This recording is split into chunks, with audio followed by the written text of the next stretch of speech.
जुड़ जाइए सभी लोग एक बार फिर से हमारी क्लास में।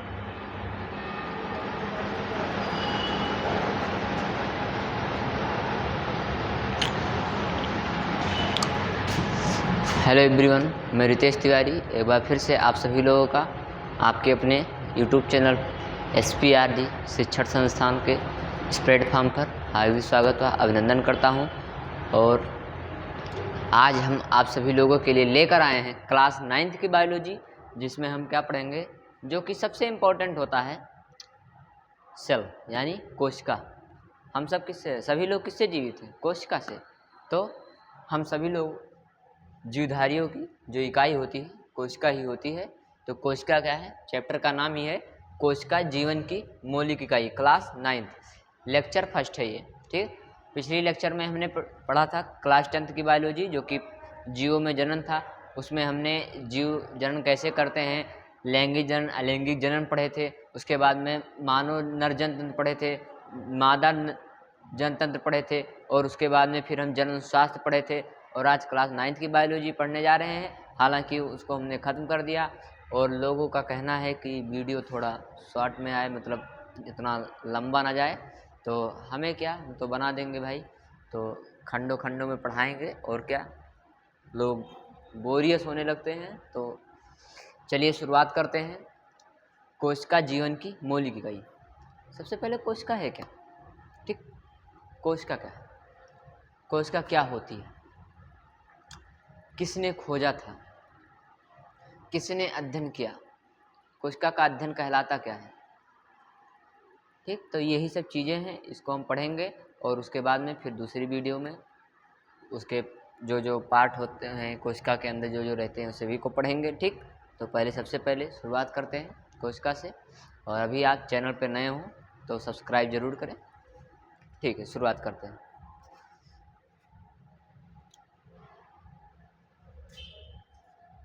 हाँ, चल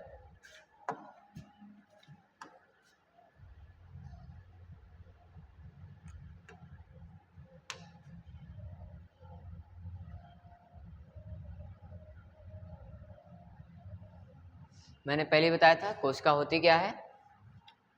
कोशिका जीवधारियों की संरचनात्मक व क्रियात्मक इकाई है, यानी cell is the functional and structural unit of organism, ठीक।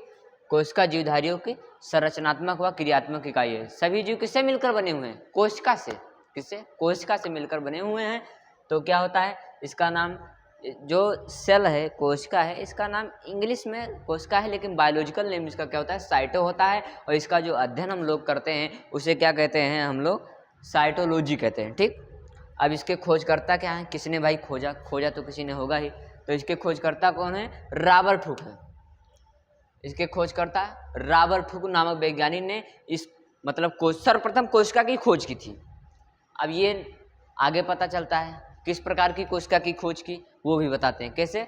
उन्होंने सर्वप्रथम मृत कोशिका, एक कार्क होता है छाल की तरह, वो कार्क होता है अंदर थोड़ा गद्दीदार का वो होता है वो कार्क।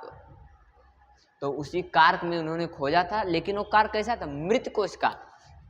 मृत कोशिका में इन्होंने खोजा था। किसमें खोजा था? कार्क में खोजा था। किसने? रॉबर्ट हुक ने। तो अगर आपसे पूछा जाता है कोशिका की खोज किसने की, अब यहाँ पे क्वेश्चन आपके फंस सकते हैं, ठीक। तो पूछा जाता है कोशिका की खोज किसने की। तो अगर आपसे पूछेगा कोशिका की खोज किसने की, तो भी रॉबर्ट हुक। आपसे अगर पूछता है कि कोशिका के जनक कौन है, तो भी रॉबर्ट हुक, ठीक। और अगर आपसे पूछता है,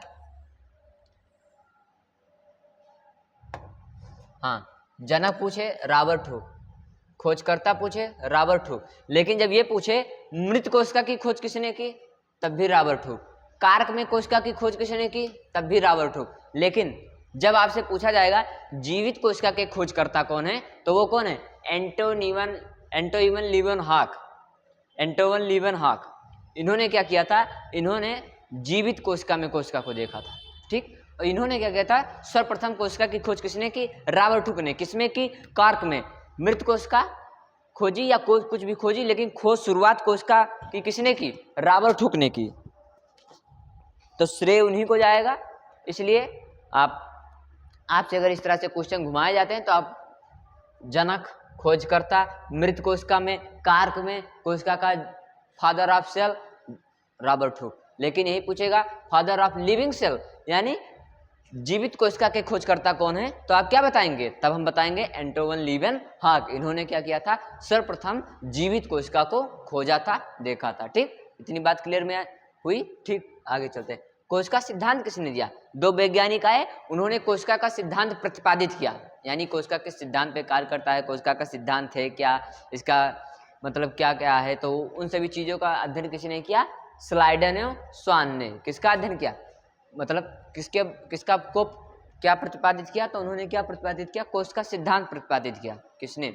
स्लाइडन एवं स्वान ने कोशिका सिद्धांत प्रतिपादित किया। ठीक, इतनी बात समझ में आ चुकी होगी, आशा करते हैं। हम आपसे स्क्रीनशॉट ले सकते हैं, इधर ले लीजिएगा। ठीक, फिर ऊपर का ले लीजिएगा। ये बात समझ में आ गई होगी। आप में इससे ज़्यादा नहीं पूछेगा। और आपको मैं बता देना चाहता हूँ, यही चैप्टर लगभग इसी तरह से थोड़ा सा 1-2 लाइन का चाहे फर्क हो, लेकिन थोड़ी वहाँ पे विस्तृत पढ़नी पड़ती है। लेकिन 11th में आपको यही कोशिका की जीवन मौलिक इकाई आपको पूर्ण रूप से मिलेगी और आपको पढ़ना पड़ेगा बहुत ही विस्तृत रूप से।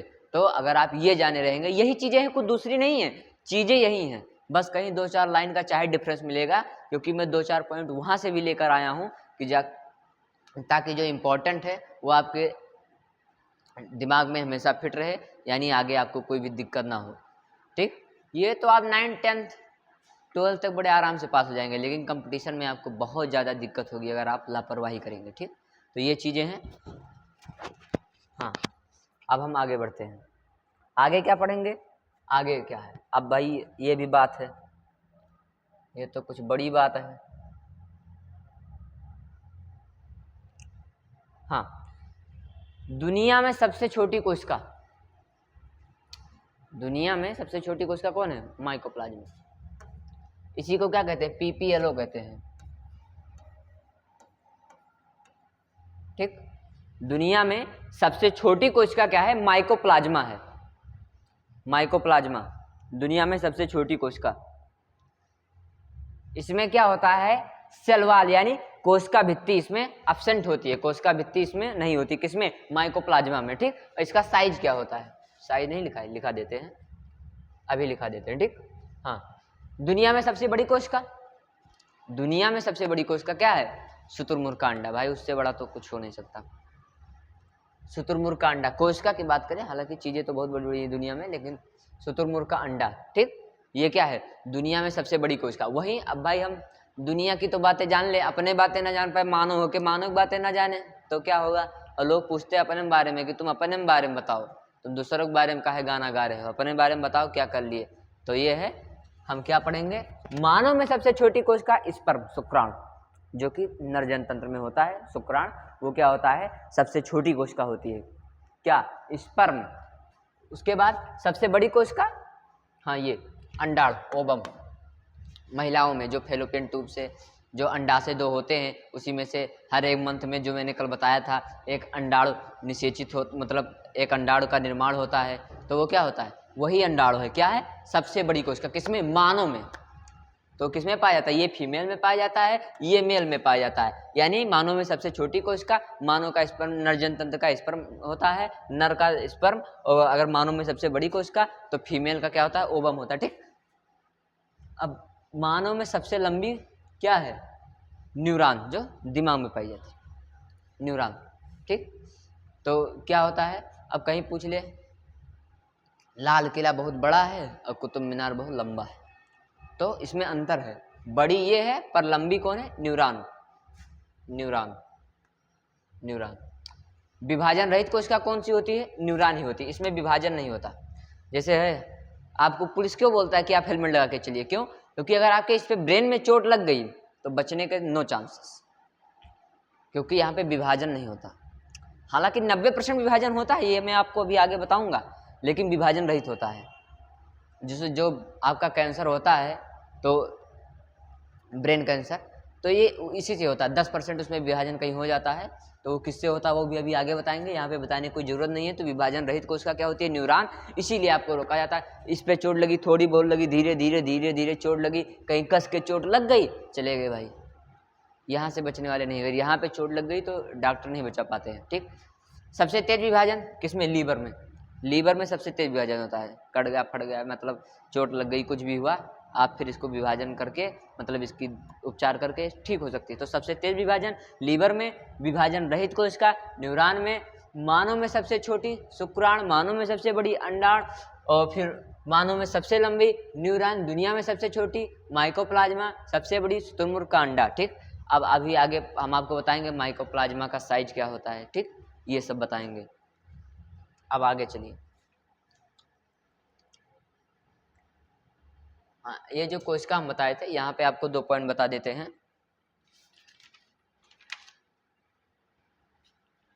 कोशिका, ठीक,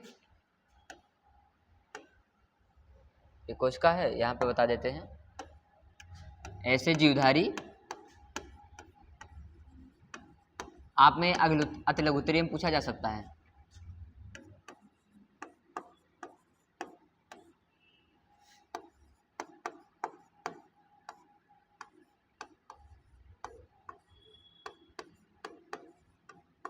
एक कोशिका से मिलकर बना होता है।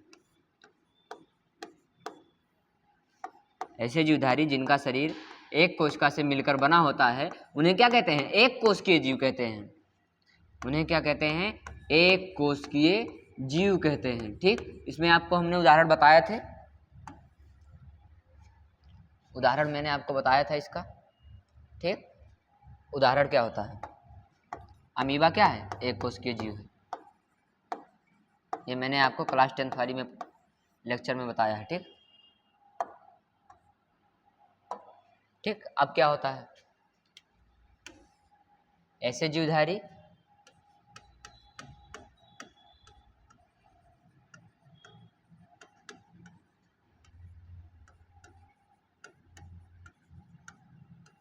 जिनका शरीर बहुत सी कोशिकाओं, यानी जिसमें एक नहीं बहुत सी कोशिकाएं हों, तो बहुत सी कोशिकाओं से मिलकर बना होता है।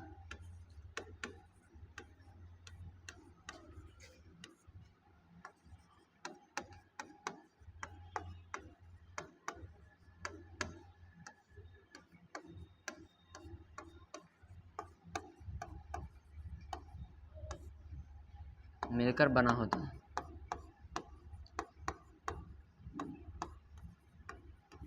बहुकोशिकीय जीव कहलाते हैं।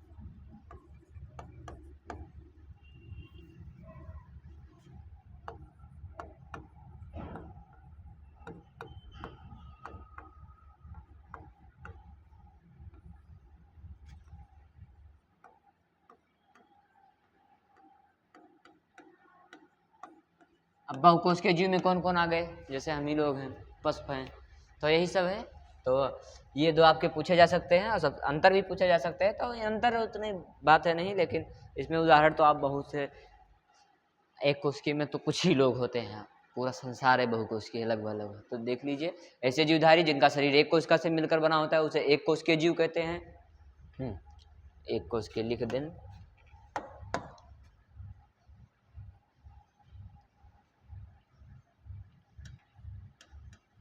एक कोशिकीय,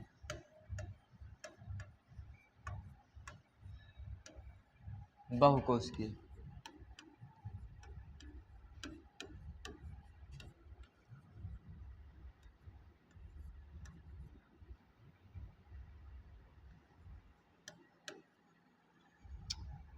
क्या बहुकोशिकीय, ठीक। तो ये आपको बात समझ में आ गई होगी। हालांकि ये हम लिखे नहीं थे, तो हमने सोचा बता दें, ठीक। आगे चलते हैं, ये भी हो गया। अब पढ़ते हैं कोशिका झिल्ली, सेल मेम्ब्रेन। पादप प्लस जंतु दोनों में पाई जाती है। कौन? कोशिका झिल्ली।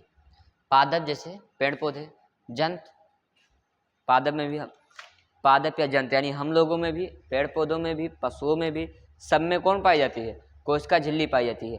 कोशिका झिल्ली सभी प्रकार के जीवधारियों में पाई जाती है। आप ये सीधा परिभाषा नोट कर लीजिए, मैंने आपको शॉर्टकट में समझाने लिए लिख दिया कि पादप प्लस जंतु दोनों में पाई जाती है। आप लिख लीजिए कोशिका झिल्ली सभी जीवधारियों में, सभी प्रकार के जीवधारियों में पाई जाती है।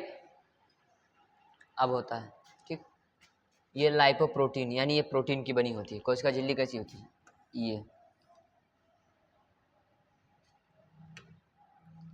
ये है कोशिका, इसी पे झिल्ली लगा हुआ है, ये झिल्ली होती है ठीक। अब क्या होता है, थैला लिए, कोई सामान लिए, 50 ग्राम चीनी लिए, 1 किलो चीनी लिए ठीक, एक झिल्ली में आपको दे दिया ठीक। फिर आपने फिर उसमें क्या डलवा, कुछ और ले लिया, दाल भी ले ले, ये भी ले ले, वो भी ले ले।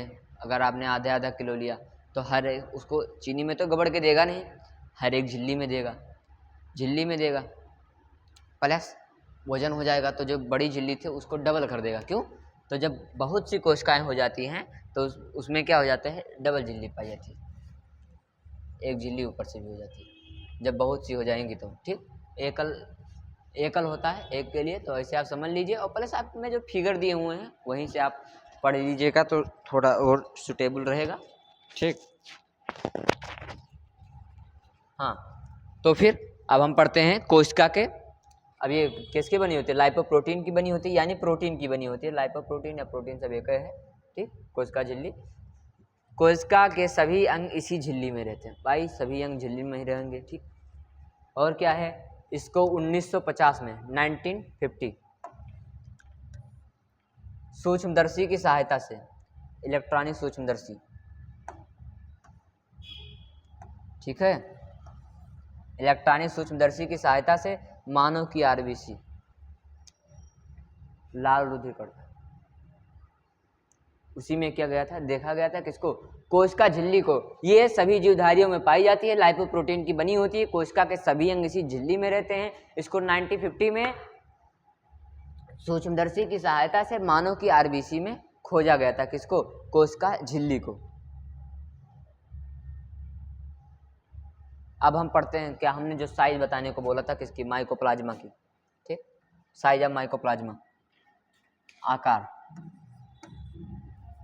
किसका, माइकोप्लाज्मा का।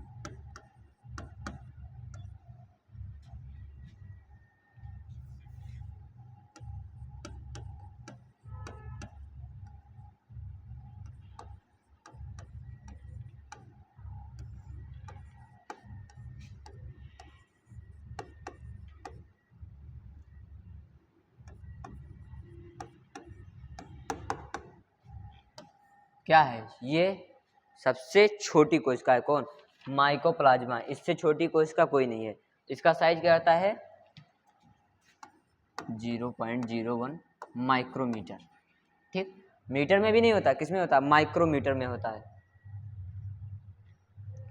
किस में होता है, माइक्रोमीटर में होता है। हालांकि आपको मैं आगे बताता रहूँगा, बट यहीं पे नोट कर ले तो सही है। बैक्टीरिया का साइज यानी जीवाणु, बैक्टीरिया जीवाणु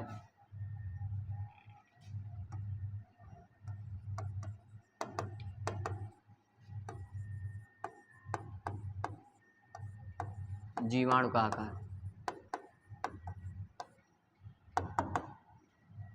इसका क्या होता है, इसके भी आकार हैं। ये सब छोटी में आते हैं, बट ये इससे बड़ी होती है, 102 माइक्रोमीटर ठीक। ये किसका हो गया, ये जीवाणु का हो गया, क्या, साइज, आकार ठीक। अब आगे किसका पढ़ते हैं, आरबीसी, जो मैंने भी बताया, आरबीसी का आकार,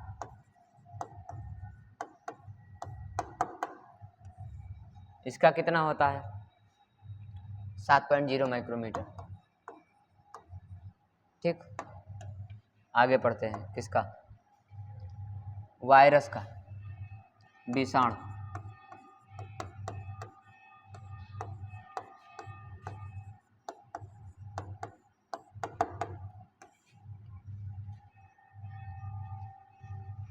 जीरो 0.02 से 0.2 माइक्रोमीटर किसका होता है, विषाणु का। ठीक, अब ये चीज़ मैंने आपको बता दिया, ये आप कहीं नोट कर लीजिए, इसी में ही नोट कर लीजिए।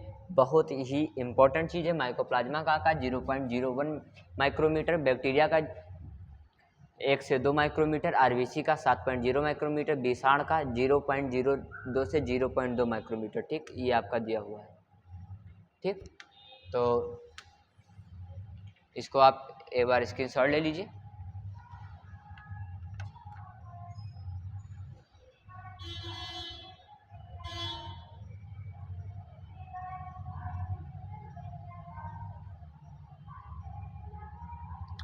तो आज यहीं पे लेक्चर समाप्त करते हैं। मिलते हैं अगली क्लास में नई उमंग, नई ऊर्जा और नई किरण के साथ।